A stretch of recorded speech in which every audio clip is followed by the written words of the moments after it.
மேடை, என் அரசியல் மேடை தான். நான் ஆண்டாண்டு காலமாக பார்த்த மேடை. சினிமா மேடை ஒரு ரெண்டு பார்த்துருக்கேன், ஆனால் இது ஒரு முழுமுதல் சினிமா மேடையாக இன்னைக்கு நிறைய ஆக்ட்ரஸ் எல்லாரையும் ஒரு இடத்துல பார்க்கும்பொழுது மகிழ்ச்சியாக இருக்குது.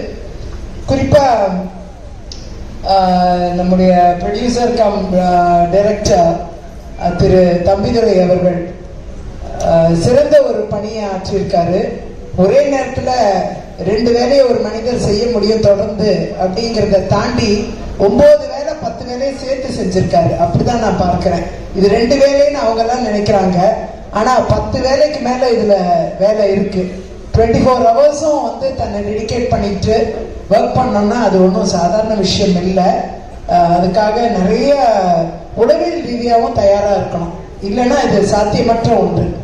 ஆகையால் சைக்கலாஜிக்கலாக இஸ் பில்ட் அப் ஹிஸ்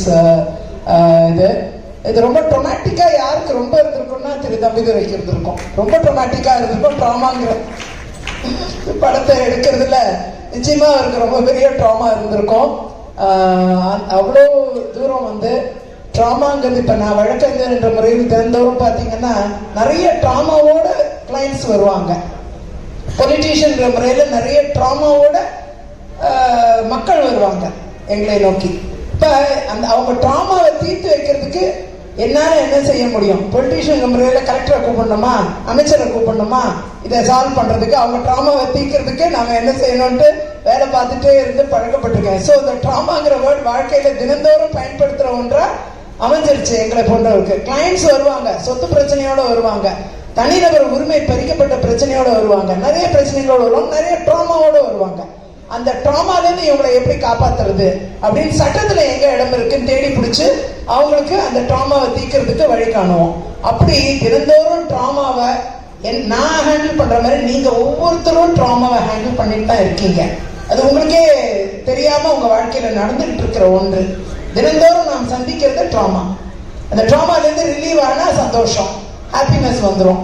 அப்போ டெய்லி லைஃப்ல பார்க்கிற ஒன்றை தான் இந்த சினிமா வந்து தீவிரமா நிறைய விஷயங்களை ஒருங்கிணைத்து காமிச்சிருக்கோம்னு நான் நினைக்கிறேன். நான் இன்னும் சினிமா பார்க்கல, அதனால நிச்சயமா ப்ரிவியூல சினிமாவை பார்ப்பேன்னு நினைக்கிறேன்.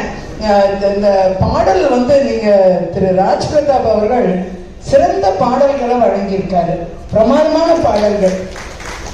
அந்த 4 பாடல்கள் நம்ம பார்த்த 4மே ஒண்ணு கூட ஒரு பாடல் கூட சொல்ல போகாது, அப்படிப்பட்ட பாடல்களை வழங்கியிருக்காரு. லிரிசிஸ்ட் வந்து திரு மகேஷ் பாலகிருஷ்ணன் 2 பாடல் எழுதியிருக்காரு. அவர் என்னுடைய நெருங்கிய உறவினர், இன்னைக்கு நம்ம கூட இல்லை. அவர் ரொம்ப இளம் வயதிலேயே இறைவனடி சேர்ந்து விட்டார். அவர் வந்து தன்னுடைய வாழ்க்கையில மிகப்பெரிய பாடலாசிரியர் ஆகணும்ட்டு கடுமையா உழைத்தவர்.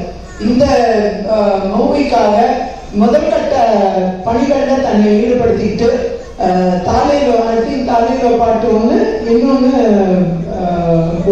ஒரு பார்வை. இந்த 2 பாடல்களுமே மெலடி ரொம்ப அருமையா இருந்தது, கேட்கவே ரொம்ப பிரமாதமா இருந்துச்சு. நிச்சயமா இந்த மீதி 2 பாடல்களும் ஹிட். அது 2மே பாத்தீங்கன்னா பாப் சாங்ஸ் அதெல்லாம். ஸோ இது எல்லாமே பெரிய லெவல்ல இந்த சாங்ஸ் வந்து பெரிய ஹிட்டா இருக்கும்ங்கிறது என்னுடைய நம்பிக்கை. அதுல இருவேறு கருத்து இருக்க வாய்ப்பே இல்லை. மீடியா நீங்க தான் இதை வந்து பாடல்களை கொண்டு சேருங்க, நிச்சயமா படம் கொண்டு சேர்க்கப்படும். அதுல இருவேறு கருத்து இல்லை. இந்த பாடல்கள் ரீச் ஆனாலே மக்கள் படத்தை பார்க்க ஆரம்பிச்சிருவாங்க.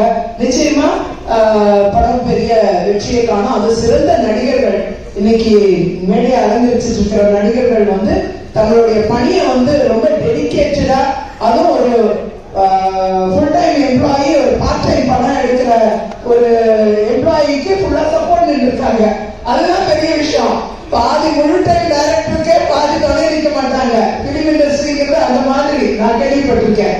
ஆனா இன்னைக்கு ஒரு பார்ட் டைம் டைரக்டர் வேலையை பார்த்துட்டு நான் வந்து இந்த படத்தையும் எடுக்கிறேன்னு துணிஞ்சு வந்து சொல்லும் பொழுது உங்களால என்ன செய்ய முடியும்னு முக்கால்வாசி பேர் கேட்பாங்க.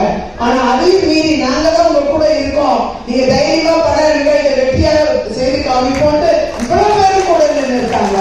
ஸோ அதுதான் இந்த படத்துடைய வெற்றி நான் நினைக்கிறேன். நிச்சயமா இந்த ட்ராமா வந்து நிறைய பேருடைய வாழ்க்கையில் இருக்கக்கூடிய ட்ராமாட்டிக் சீன்ஸை நினைவுபடுத்தக்கூடிய ஒன்றா இருந்தா கூட டிராமால இருந்து வெளிவரது எப்படிங்கிறது நிறைய பேர் தெரியாம இருப்பாங்க. இந்த படத்தை பாருங்க, டிராமால இருந்து வெளிவரது இப்படின்னு கண்டுபிடிச்சிடலாம். நன்றி, வணக்கம். நம்ம பாக்கியராஜ் சாரோ ராதாரவி சாரோ எனக்கு வந்து பிலிம் ஃபீல்ட்ல மட்டும் இன்ட்ரடக்ஷன் கிடையாது, அவங்களோட அரசியல் பயணமும் எனக்கு ரொம்ப அவருடைய ஜேர்னல் பாக்கியா, என்னுடைய முதல் பேட்டியே பாக்கியால தான் கொடுத்திருந்தேன். அந்த பல ஆண்டுகளுக்கு முன்னாடி அவருடைய பத்திரிகை வந்து ஒரு சிறந்த பத்திரிகை, நல்ல வேல்யூ உள்ள நியூஸ் பாக்கியால பார்க்க முடியும். அதே மாதிரி ராதாரவி சார் வந்து எனக்கு வந்து அவரு ரொம்ப பெரியவரா இருக்கலாம், ஆனா அவருக்கு அப்பா எம்ஆர் தான் எங்க அப்பாவோட ரொம்ப நெருங்கின நண்பன். அப்படி அவங்க குடும்பமே எங்க குடும்பத்தோட ரொம்ப இணைந்து பயணித்த குடும்பம். அவருக்கு பல் மருத்துவரா இருந்தார் டாக்டர் பத்மநாபன்ட்டு, ராதாரவி சாரோட அப்பாவுக்கு பல் மருத்துவரா இருந்தார். அன்னைக்கு பெரிய ஜாம்பவான், பிலிம் இண்டஸ்ட்ரி மட்டும் கிடையாது, அரசியலையும் ஆட்டி படைத்த ஜாம்பவான் தான் அவங்க ஃபாதர். அப்படி எங்களுக்கெல்லாம் அப்படிதான் அவங்களோட தொடர்பு. ஆகையால் இந்த மேடையில வந்திருக்கக்கூடிய இரு பெரும் தலைவர்கள், அவங்க வந்து பொலிட்டிக்கலாவும் they are very great people, and also media முன்னாடியும் அவங்க மிகப்பெரிய மனிதர்கள், நடிகர்கள் என்ற முறையில் உச்சத்தை அடைந்தவர்கள். இன்னைக்கு இந்த படத்துக்கு சப்போர்ட் பண்ணி இன்னைக்கு அதோடைய பாடல் வெளியீட்டுக்கு வருகை தந்து அவங்க சிறப்பிச்சிருக்காங்கன்னா உண்மையாவே இந்த படத்துக்கு அவங்களோட கிரெடென்ஸ் வந்து அட்டாச் ஆகி வருது. அதுதான் எனக்கு பெரிய விஷயம்.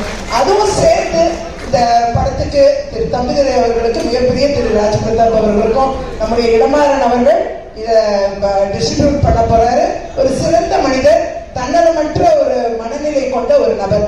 அவருடைய டிஸ்ட்ரிபியூஷன்ல நடக்க போற இந்த ரிலீஸ் மிகப்பெரிய வெற்றியை அடைய வேண்டும், உச்சத்தை அடைய வேண்டும். மீடியா நண்பர்கள் உதவி செய்ய வேண்டும் என்ற அன்போடு கேட்டுக்கொண்டு 21ஆம் தேதி ரிலீஸ் ஆகக்கூடிய இந்த படம் மிகப்பெரிய உச்சத்தை அடைய வேண்டும் என்று வாழ்த்தி விடைபெறுகிறேன். நன்றி, வணக்கம்.